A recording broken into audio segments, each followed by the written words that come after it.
For more than 60 years, the incredible talents at Walt Disney Imagineering have continued to pioneer groundbreaking and innovative ways to immerse guests in new worlds through the kinds of stories only Disney can bring to life.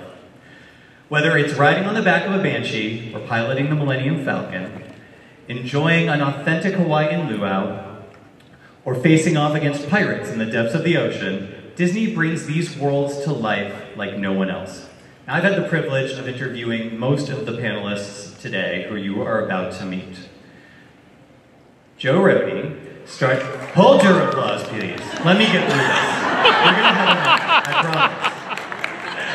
Joe Rohde started his Disney career in 1980 as a model designer on Epcot and has worked on projects throughout the world, including leading the team that designed Pandora. Oh, wow.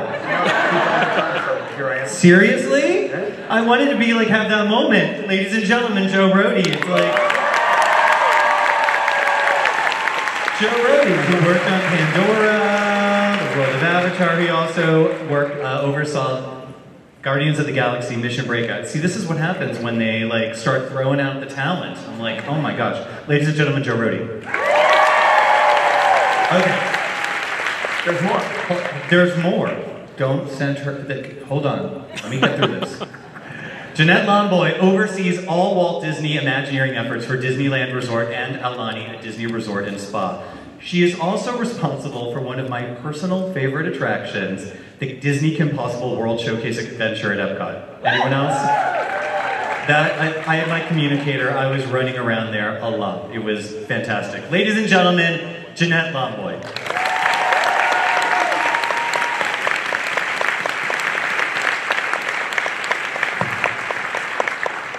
We're going to talk about Ron later, and he's going to help us. We're going to save the world. Okay. Luke Mayrin is the portfolio creative executive for Shanghai Disney Resort and Hong Kong Disneyland. Thought they were sending him out behind me. No. Among his many projects at Disney, he oversaw the creation of the unbelievable Pirates of the Caribbean Battle for the Sunken Treasure at Shanghai Disneyland. Woo! Ladies and gentlemen, Luke Mayrin.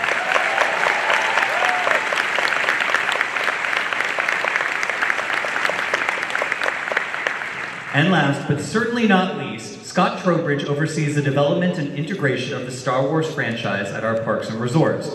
Perhaps you've heard of Scott's latest project, the largest expansion ever at Disneyland's history, and soon coming to Disney's Hollywood Studios, Star Wars Galaxy's Edge. Please welcome Scott Trowbridge.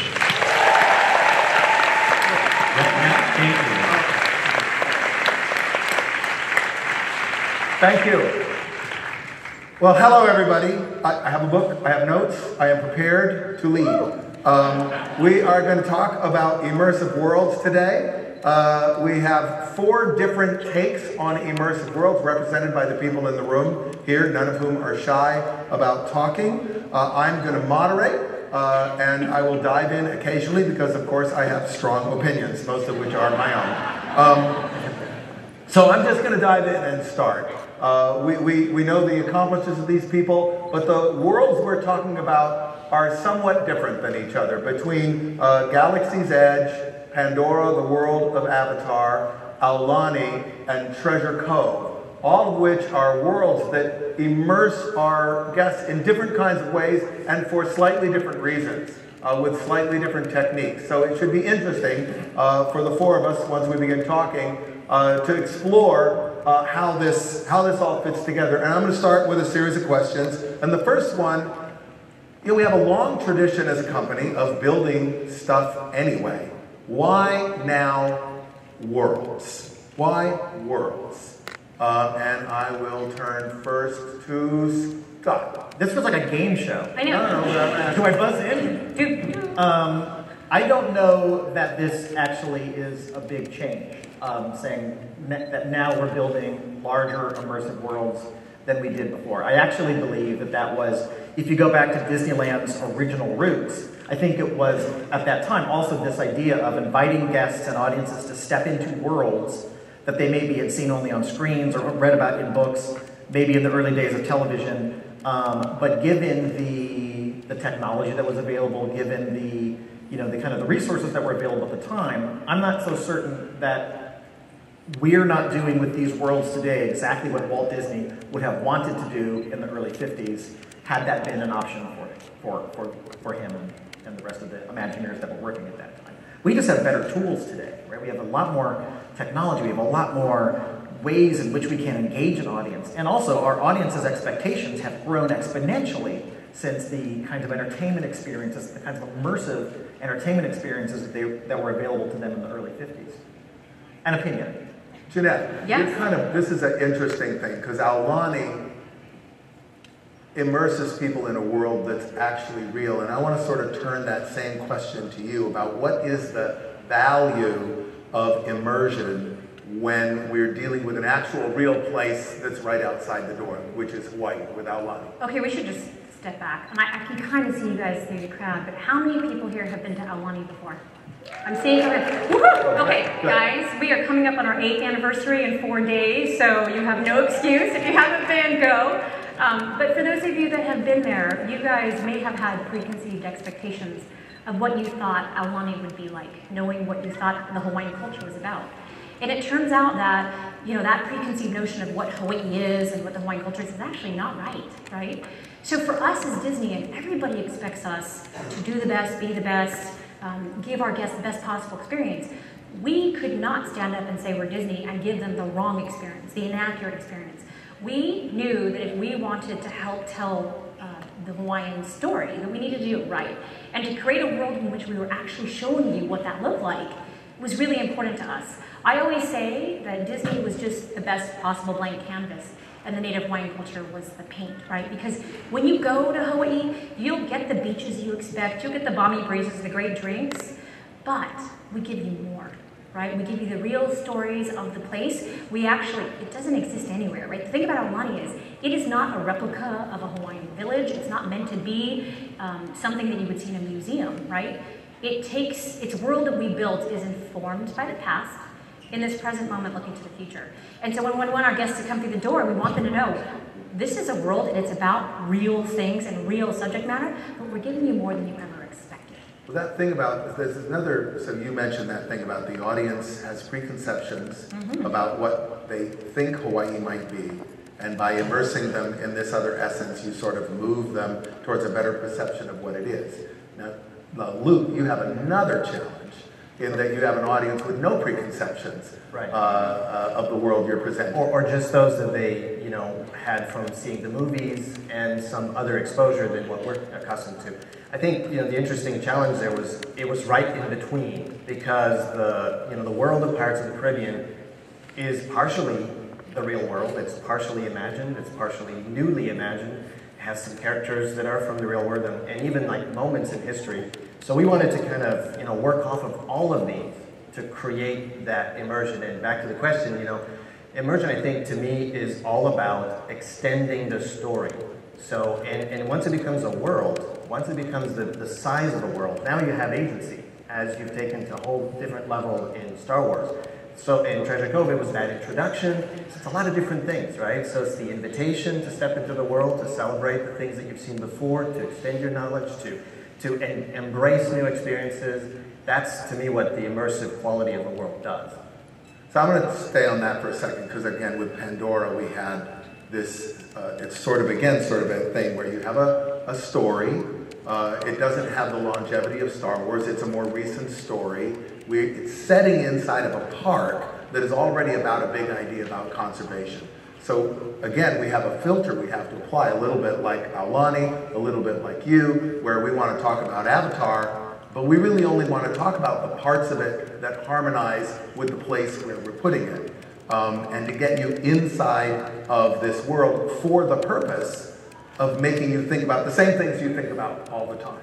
So you're kind of coloring the world towards an effect. You're coloring, it's not, in each case, the world that is presented for an underlying narrative purpose, and that kind of colors what you immerse people in and why you immerse them in this and not that. So I want you to talk a little bit about the choice, just what am I immersing people? What and why did I choose to put them in that I think you can't ignore the context that people are already coming to these experiences with. It's always a negotiation between the author, the audience member, and the medium.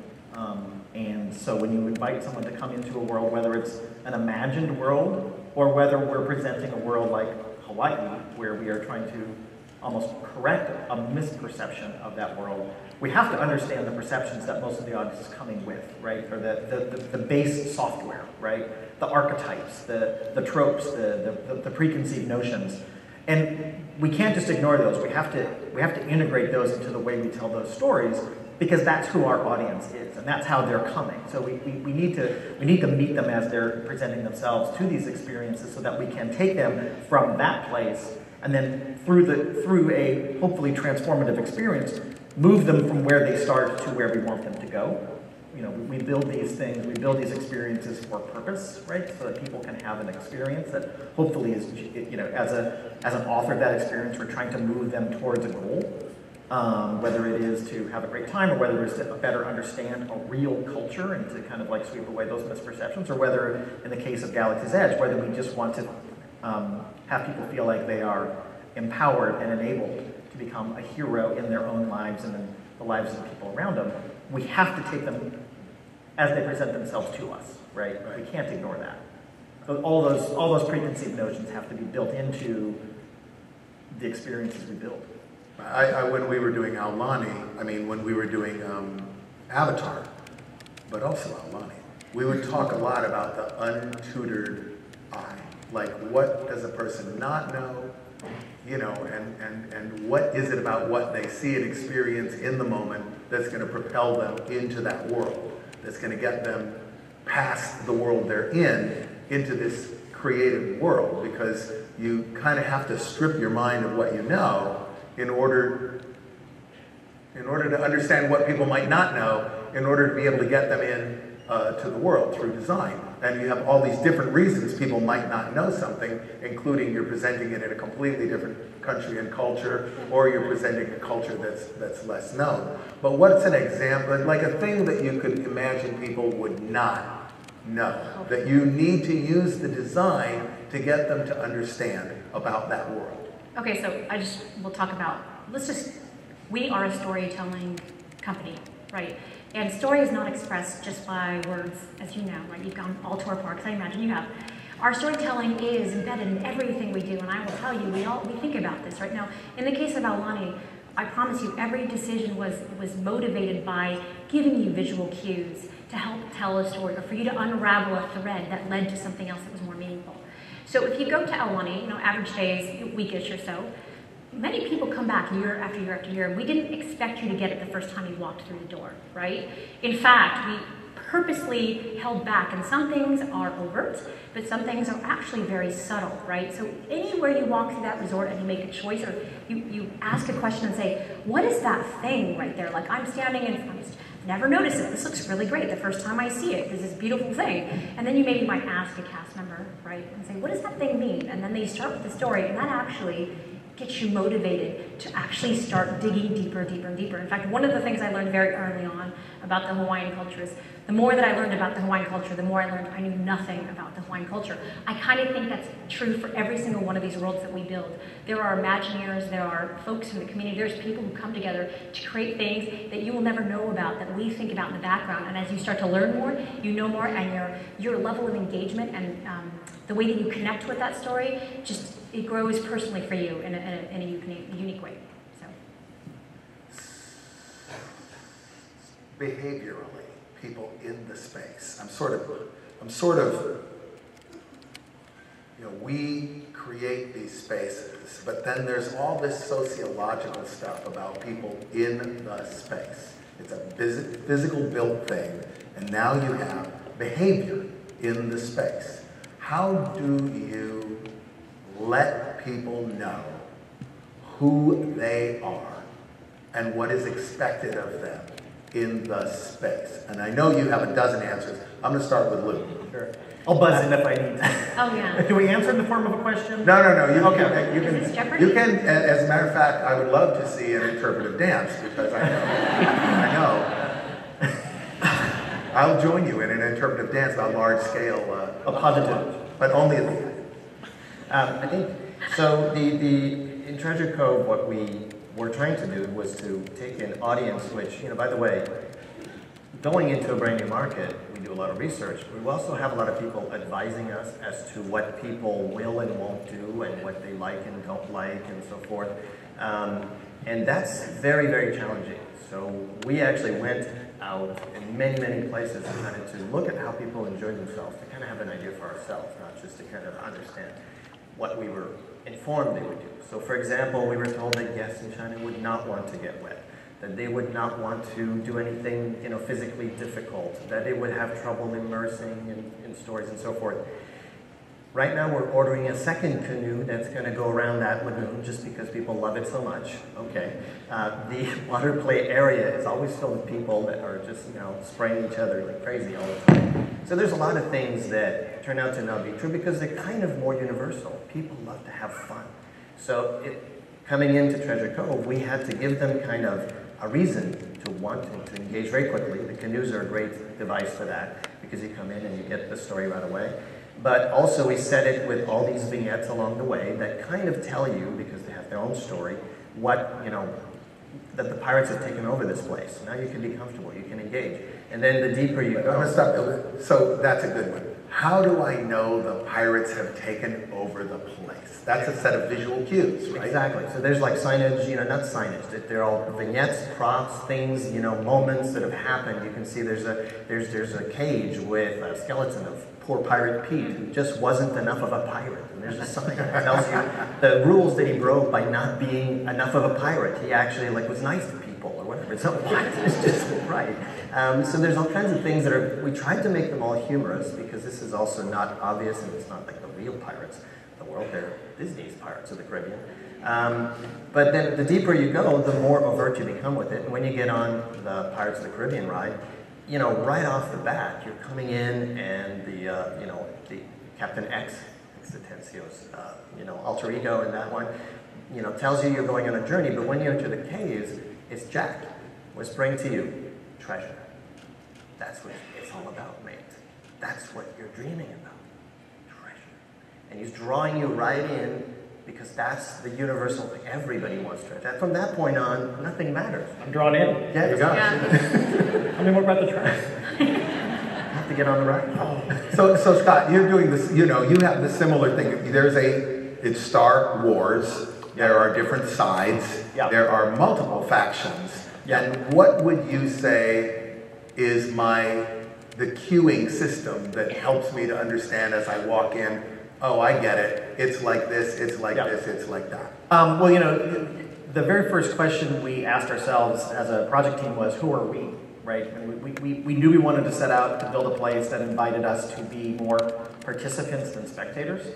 And so if we're going to become the protagonist of this story, then we need to understand who we are. So the very first set of questions we asked ourselves was, well, who are we? Who could we be? And then how do we kind of make that true for our guests when they walk in? What is those cues that allow us to kind of very subconsciously have our guests understand their potential role in this? So when you come into Galaxy's Edge, the locals will greet you with "Hello, Traveler," right? Or "Bright Suns, Traveler," right? Your role when you walk in is as a visitor to this exotic marketplace on the edge of the galaxy.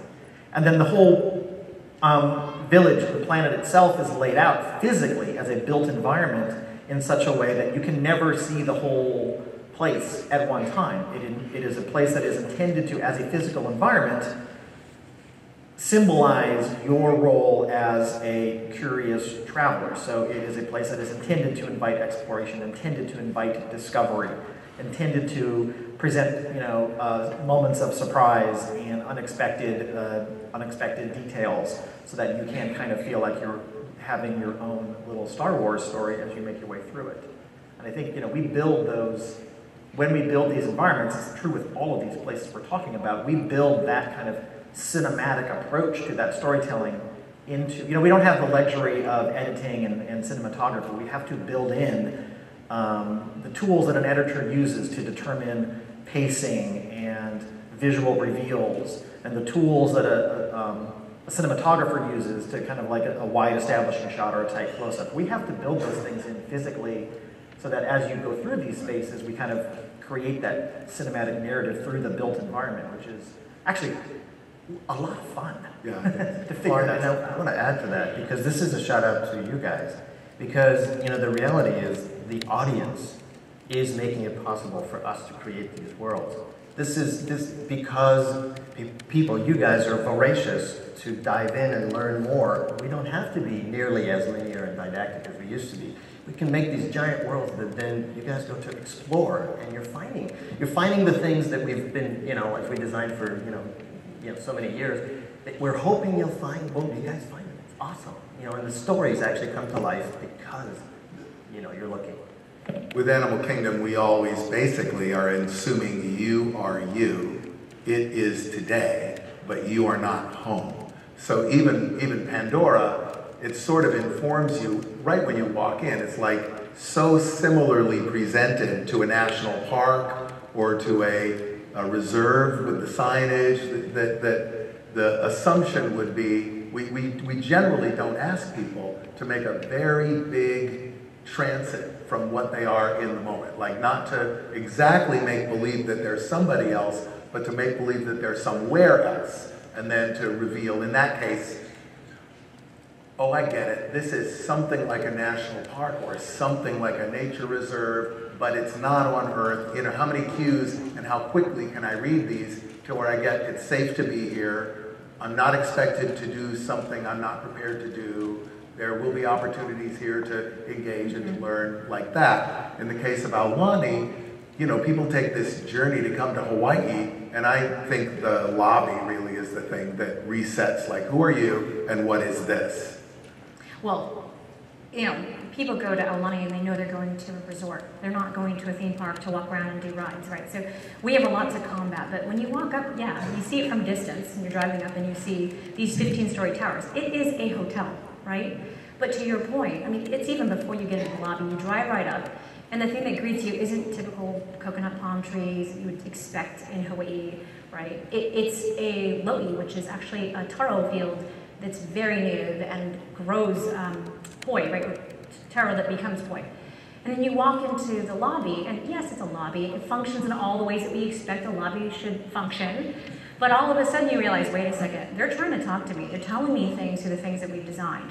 Why does the water over there look this way with this rocky stuff here? And why does this look different? And why does that, what's in the floor?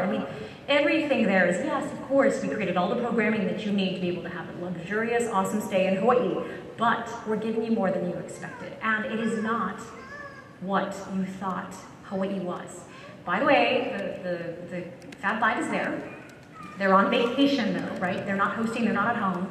So, Mickey and Minnie are at the luau with you, learning how to hula, right? But it's not their home, right? It's not anyone's home except the Hawaiians. And by the way, the thing is, I always say, we built the bones, right? But the heart, the soul there is the cast. And so many locals and Hawaiians are actually the ones that engage with our guests and continue out that storytelling that we just created a setting for, right? I want to ask you. Yeah, go ahead. Yeah.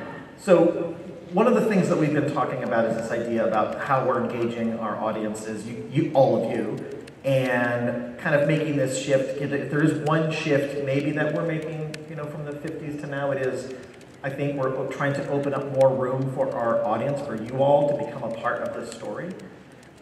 Do you guys like that idea? Do you like that idea? Okay. Because it is hard. Well, and if you didn't like the idea, we should do something else.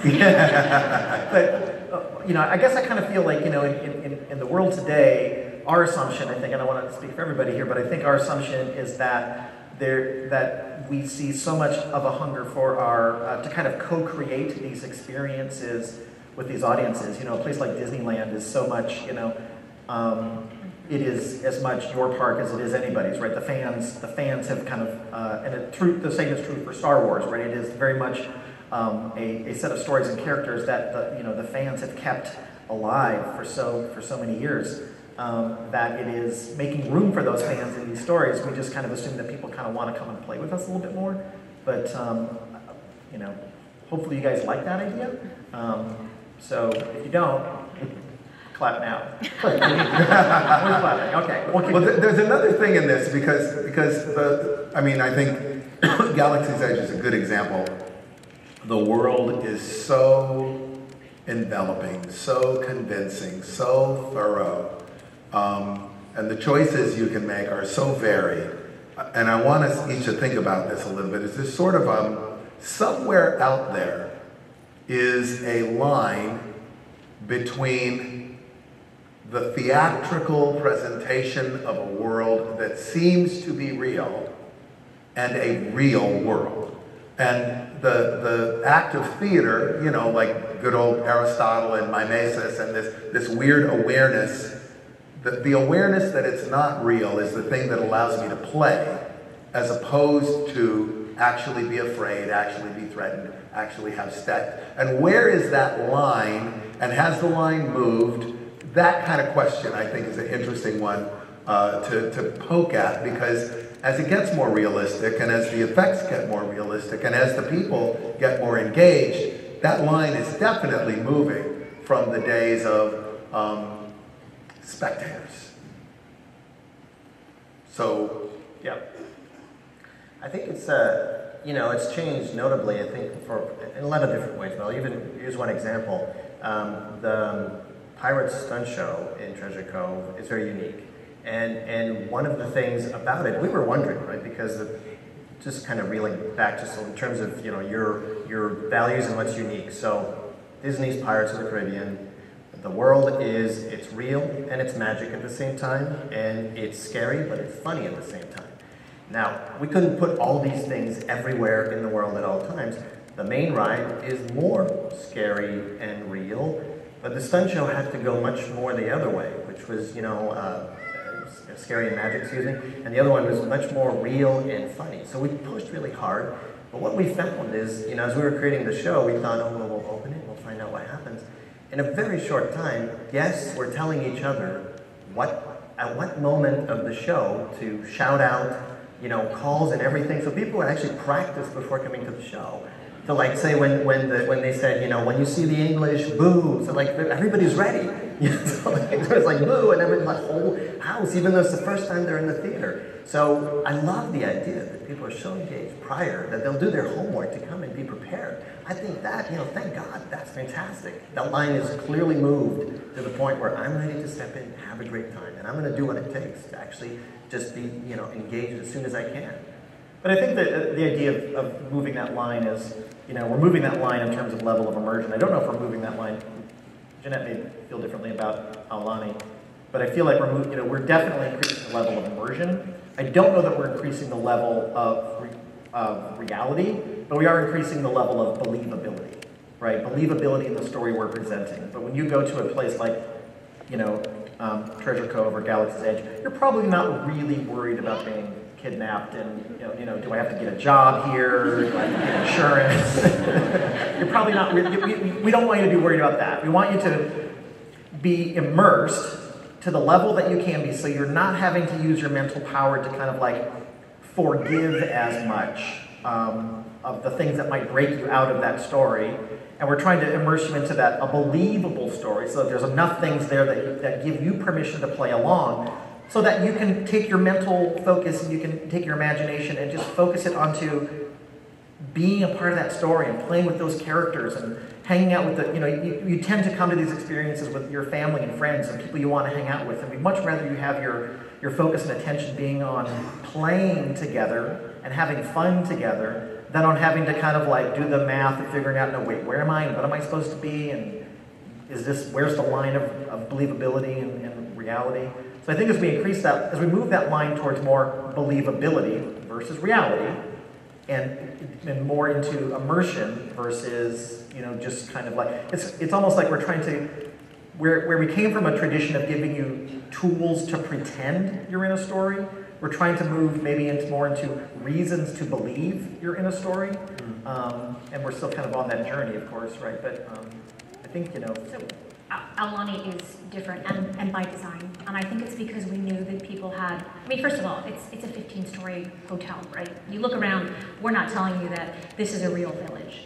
But we did actually purposely design places at Aulani that we wanted people to believe were real. And I think we did this on purpose. So there's a few places. If you walk through the Waikolohe Valley, and for those of you that have been there, you know, but it's the great, really pretty area that's got the rocks and the water and all that. But there's places there that we wanted you to think could have possibly been 100 or 200 years old. There's from my old front yard in Hawaii. Exactly. You wanted it to be like Makiki. We didn't specifically do it this way. Ama Ama, there's an off-the-hook, you know, hale structure, and we wanted you to believe it had the marks of people's names in it. We wanted people to believe, spoiler alert, that this was actually could potentially have been there, because part of people breaking the misconceptions of what the Hawaiian culture was maybe if they believed that this was, and it's based on real facts, right? It's based on real stuff. But if they actually believed that this could be real, I think it would break through these misconceptions of what the culture was. So in the case of Aulani, we created immersive worlds where we wanted people to engage and connect and add in this level of detail. But I'll tell you, the number of people who come up to me and said, hey, was that there? Like, this is my favorite detail that Joe put in, was this like concrete. So if you ever go to Ama Ama, which is a signature restaurant on the ocean there's like this beat up, nasty, gnarly, like tank, like cement, like fish cleaning sink, right? It looks like it's been there forever. And even the cleaning crew to this day will still try to like take the rust off of the, you know, little knob. And I'm like, guys, stop doing that. That's actually meant to look rusty and cruddy. And they're like, this, it has not been there. It's been there only for 8 years, spoiler alert, since we've opened it. But people actually think it's been there well before we even came on property. And I do enjoy the ironic thing that our sunset reflecting pool is a nasty old fish cleaning tank. This is so awesome. That is kind of fun. So back to the invitation part of this, before we move on to some other things, the solicitation to be involved. I happen to be one of these people. There's like a cliche wherever I go, I am the guy that gets invited to stand up and dance with the hula girl, or whatever country, whatever equivalent in any country of being invited at the thing to stand up and dance with the thing. That's me. And I'm always like, can't I please look at somebody else? I don't want to be the stand-up and dance person. So I'm not actually, I'm kind of not that guy. Like, not the, so I'm curious about the whole invitation process, how you engage, how you would bring people in, what level you would bring them in, how do you get people to get into it? Well, I think you used the right word, which is invitation, right? For all of these experiences, there has to be, it's an invitation to engage, not an obligation, right? It is, because one of the things we know from our years of testing new ways to engage an audience and new ways to interact with an audience, one of the things that we learned and keeps being reinforced for us is that, you know, not everybody wants to engage at the same level, and any individual might not want to engage at the same level over the course of a day or even an hour.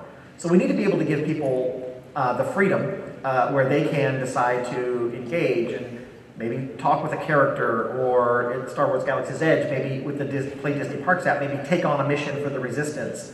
But then if you just want to go hang out at the local cantina and just get a drink and watch the space world go by, that's got to be totally fine as well. And so crafting the experiences so that you can come and engage with them when you want to, at what level you want to, and with whom you want to is really, really important, I think, so that everything feels like it is an invitation. You never feel like you've got an obligation. Well, I got Chewbacca needs me to go deliver this part. Grandma, I'll catch up with you later. The Wookiee needs me. It can never be that kind of a situation. Although you should help the Wookiee. Always help the Wookiee. Just don't say no to the Wookiee. Never say no. Let the Wookiee win. I always say, let the Wookiee win. I have an example. It's kind of also, what we pay attention to that is sometimes the seed of an idea. For me, when we were looking to create Above Treasure Cove and Adventure Isle, in Adventure Isle there's this mountain, tremendous, fantastic, enormous waterfall, and it has this challenge trail, which is wonderful. But in creating the place, the thing that convinced me we had to make this experience was going around to various other places, and I went on several of those challenge trails, which were not themed at all. But the dynamic I saw there that just totally took my heart and said, oh, this is important, was a challenge trail involves, many of you probably have done it, you walk on ropes and things, you're tied up with a safety line and so forth. And you'd think it would be, a little kid is going through, and then there's the parent going, oh, you can do it, Susie, you can do it, Bobby.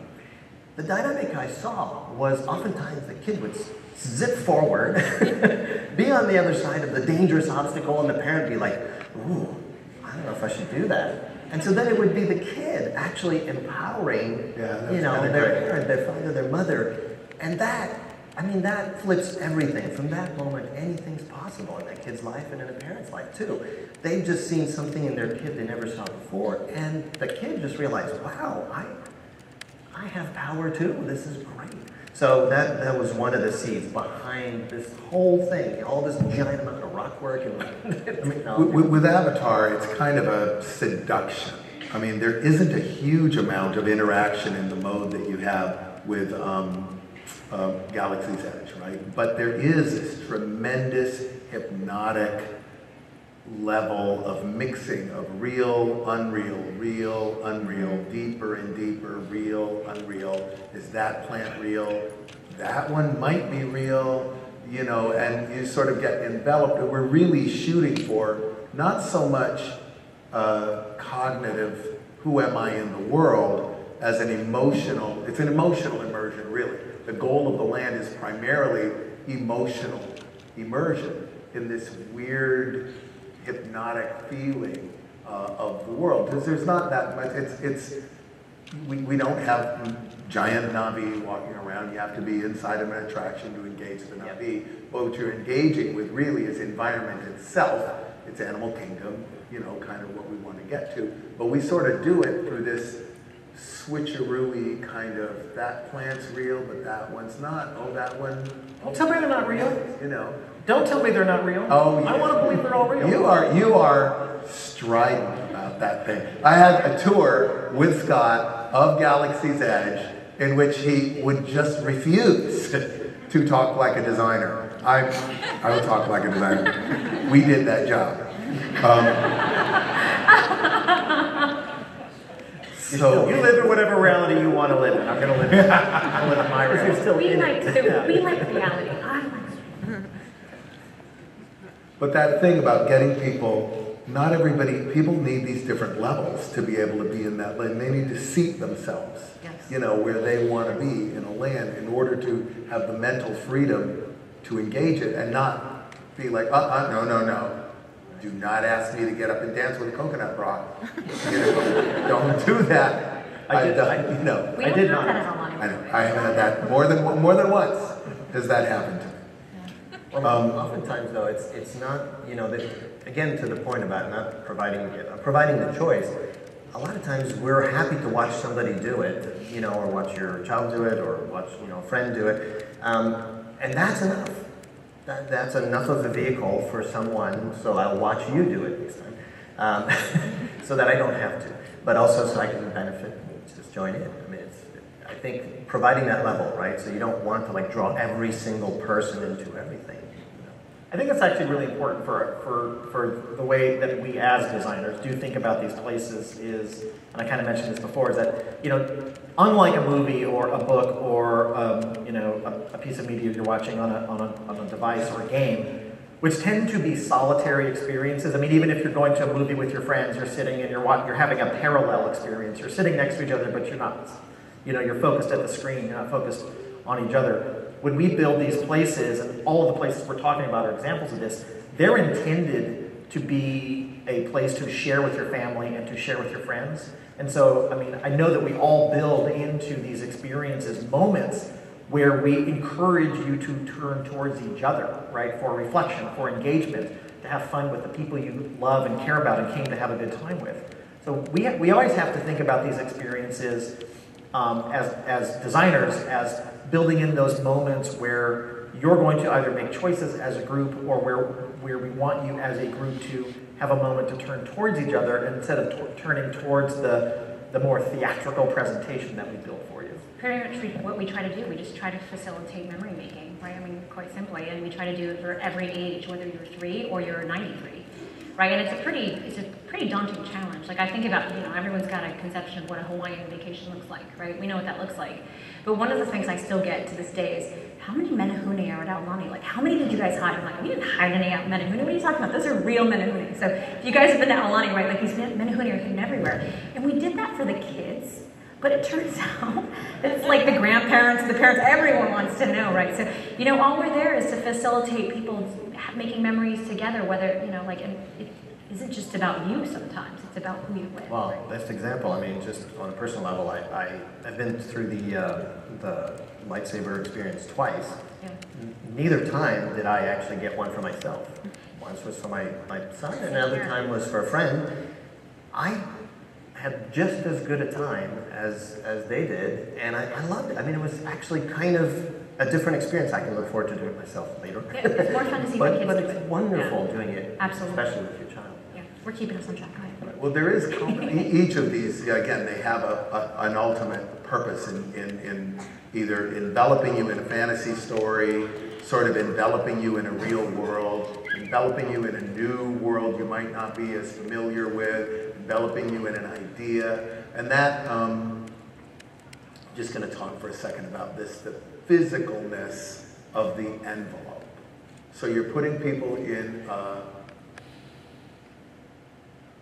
envelope, right, of imaginary reality.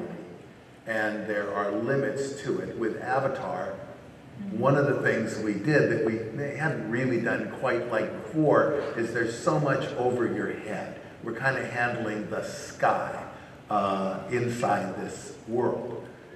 With Galaxy's Edge, I notice, you have these there's a sound environment of jet traffic overhead. But this notion of how far the envelope, where does the envelope extend to? Where does it stop? How do I know when I'm out? How do I know when I've left?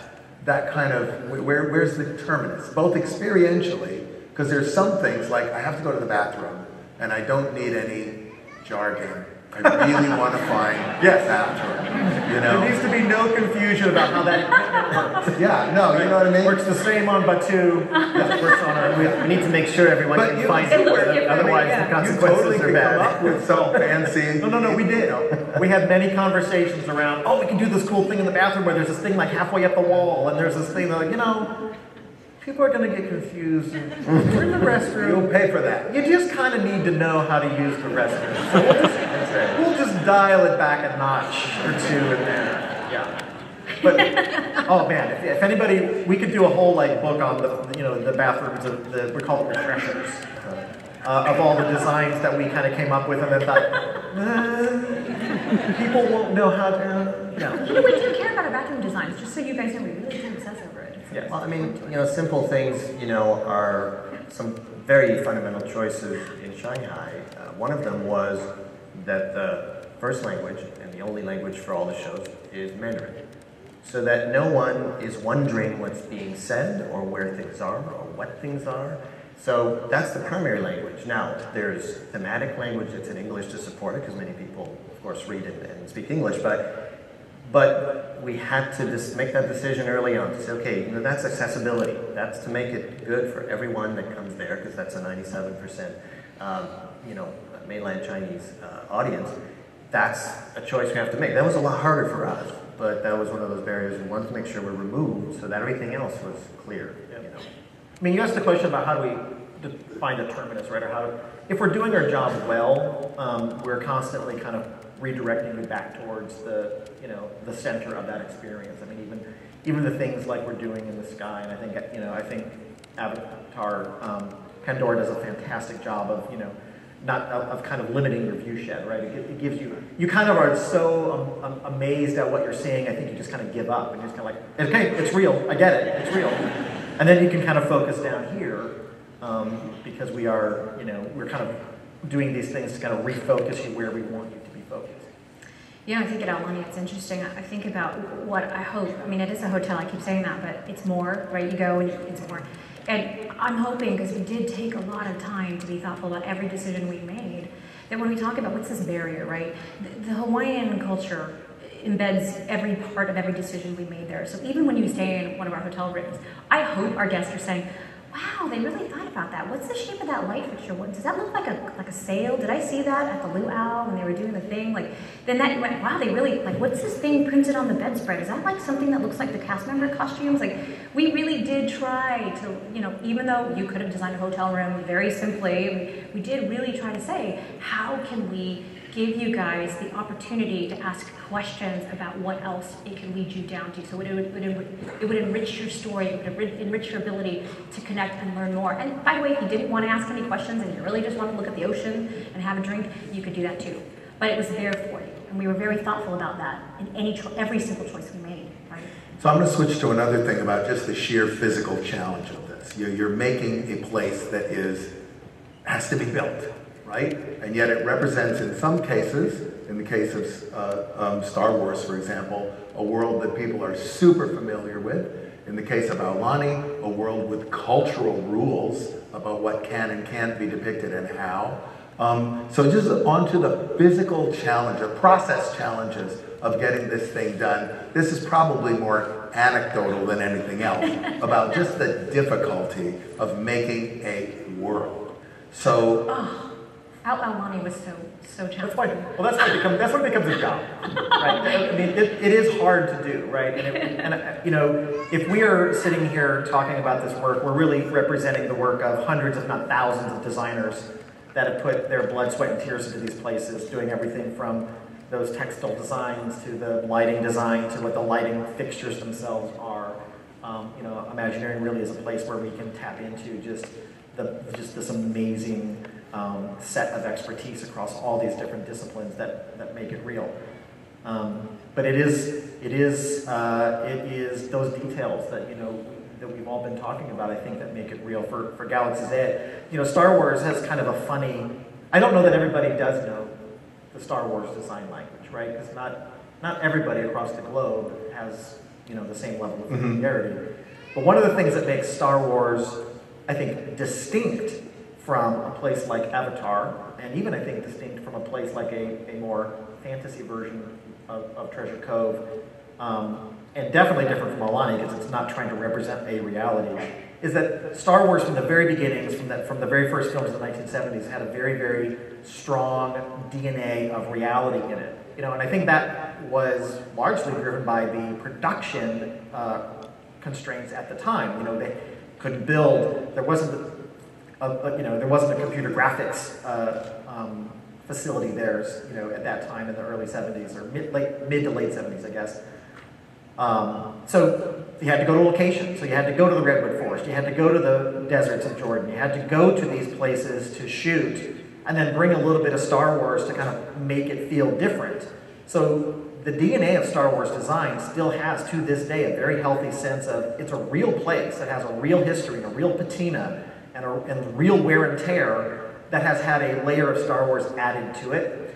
And so that, in some ways, is a real challenge to build a place like Galaxy's Edge, because we not only have to add that layer of Star Wars to it, but we actually have to do a credible job of building the base layer with a base level of kind of like believable wear and tear and believable history behind it, to make it feel like it is consistent with the Star Wars design language that we see on screens and everywhere else. I think we had more flexibility with Treasure Cove, which I appreciate, because there was the whole historical reference, right? So the whole fortress has a history that goes from the first person that came to the island, that started planting sugar cane, then started developing his own mansion, and then developed that into a small fortress that was taken over by the English. The English added more to the fortress, and all this stuff is built into the design. But because we're not referencing a real place deliberately, it's a unique island in the Caribbean, completely imagined. We have the flexibility to also cheer it up a little bit, because all research showed us that fortresses tend to be gray and foreboding and stuff like that, which is not kind of so cool, especially in the skies that Shanghai can have, which can be gray and foreboding sometimes. So we needed to cheer everything up and bring color, so we had the license to do that, but that was very deliberate. Now, in executing that, this is the history, the story that's a little bit more anecdotal. You know, we were in China. coming in with, you know, a team of rockwork experts, such as worked on Avatar later on and many projects before. But where do you find the folks who are going to do that? Well, it turned out that we found this incredible tiny company that brought in workers from these 2 villages in rural China that were expert sculptors. And in this factory, someplace, you know, 50 miles out of Shanghai, they built most of what you see when you go there. Yeah. They sculpted it, they molded it. It was unbelievable. They absorbed this language from a completely different culture, from the reference in pictures and in color boards and everything that we provided under the guidance of our experts, and invented this, you know, developed this in such a beautiful way. I mean, that's very much like the secret sauce behind it, right? And that's where it's fun, actually. That part of the work is really fun. So just really 2 seconds on Alani, since I know we have 5 minutes left. Joe's giving me a look. Is that right? We have 5 minutes left? So we don't have a clock up here, so we're just guessing. Got 5. But just Alani was not hard to, from a construction perspective. This is stuff we know how to construct. Why it was hard is that it would not exist today in its form if we did not have the relationships with the community, if there weren't the thousands of Native Hawaiians who lent their voice, their knowledge to help us build it. Because I'll tell you, when Joe and I first started on that project, there was a skepticism within the community that they thought that we would misrepresent the culture. And there's a huge responsibility on Disney, on us, to have made sure that that didn't happen. And so I will tell you, the hard part, first and foremost, was reprogramming everybody to say what's right and appropriate is the most important thing before being magical, wonderful, and beautiful, right? And last thing, like I'll tell you, this is one little tidbit. We had no idea we were doing this, but so a Native Hawaiian had to tell us this. But because we thought all the art at Alani should have been done by Native Hawaiian artists, because if it's about Hawaii, it should be done by them, at the end of the project, one of the Hawaiian advisors said to us, "Do you realize you have the largest collection of contemporary Native Hawaiian art in the world?" We're like, "No, we didn't set out to do that. Marketing jumped all over it, but we didn't set out to do that." We just wanted to do the right thing, right? Like, so there's thousands of Imagineers, really, but it was the community that really allowed us to do what Alani is today. There are these things that happen, like when we started with Avatar. It's a CGI movie. You would expect that there would be CGI assets and we'd be able to use them, and it looks photorealistic. We found when we went to work that when you're watching the film, all the mountains, all the trees, all the bushes, they're all behind somebody's head and they're talking, you know, they have a thing, it's a problem, bad guys are coming, and you're paying attention to these big faces the whole time. So when we actually went to look at the detail, we realized there wasn't enough detail. We're going to have to go find a huge amount more detail to make the world seem real, which ended up being one of the fundamental, like, technical challenges, was taking it beyond a CGI background. So last question really is, you put all this effort into making these worlds that are supposed to sweep people away, etc. What is the signifier of success? What is the moment of success? And I'll start. I think the image is up there, so we got to make sure it's Alani first, right? All right, you go. So I hinted a little bit about the challenges that came with building Alani, right? And we really wanted, we did it for our guests for sure, but we also wanted to do right by the community and the Hawaiian culture. So we were very obsessive about making sure that we were doing things right and appropriately. We had this place at Alani that's the spiritual center. It's called the Pico. You'll see the haku, or the rock, this rock that there's a lot of work us trying to find, and it had to be done by the kupuna. It's the whole thing. And so it was the day before we were previewing it to all of the construction workers in their family. And these construction workers, many of who are Hawaiian, all live on island, big thing. They bring all of their families out. We've done all of this work. We're hoping, oh my gosh, I hope like they're not like leaving and walking out the door because they're not proud of it at the end of the day. But as we're sitting there, there's a man that walks up with a whole kupu, which is what you see there on the screen. It's a traditional Hawaiian offering. Right? And he basically came up and was offering this to us to say, this place is about Hawaii, this is a real thing. And he handed us to like, okay, this goes somewhere. And we're like, we know exactly where it goes. And it goes right in the spiritual center. And we had our Native Hawaiian culture advisor that did the whole thing, all the protocol with it. And we're like, wow, Joe and I looked at each other, this is real. Somehow, all of this work that we put into it, it became real. And it didn't become real just to our guests. Right? More than that, it became real to the Native Hawaiian culture. So a win there is, we did more for everyone, right? And that's success by my part. And as much as any of you guys go to Alani, I hope you guys ask all those questions and engage in meaningful ways. So, onward. I think Luke is up next. And I think we have a picture from the stunt show, right?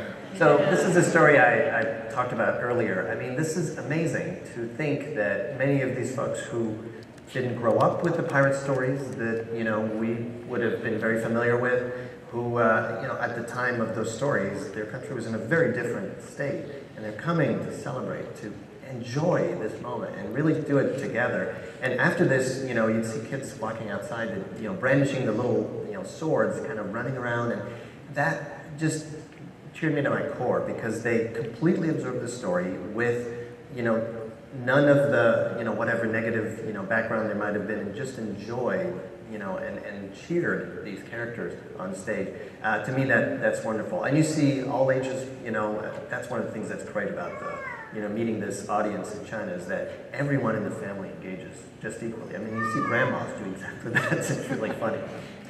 So that's I really love that. I don't understand any Mandarin. I did the same thing during the show. Just so you know, I was like, I don't understand what's going on, but this is exciting.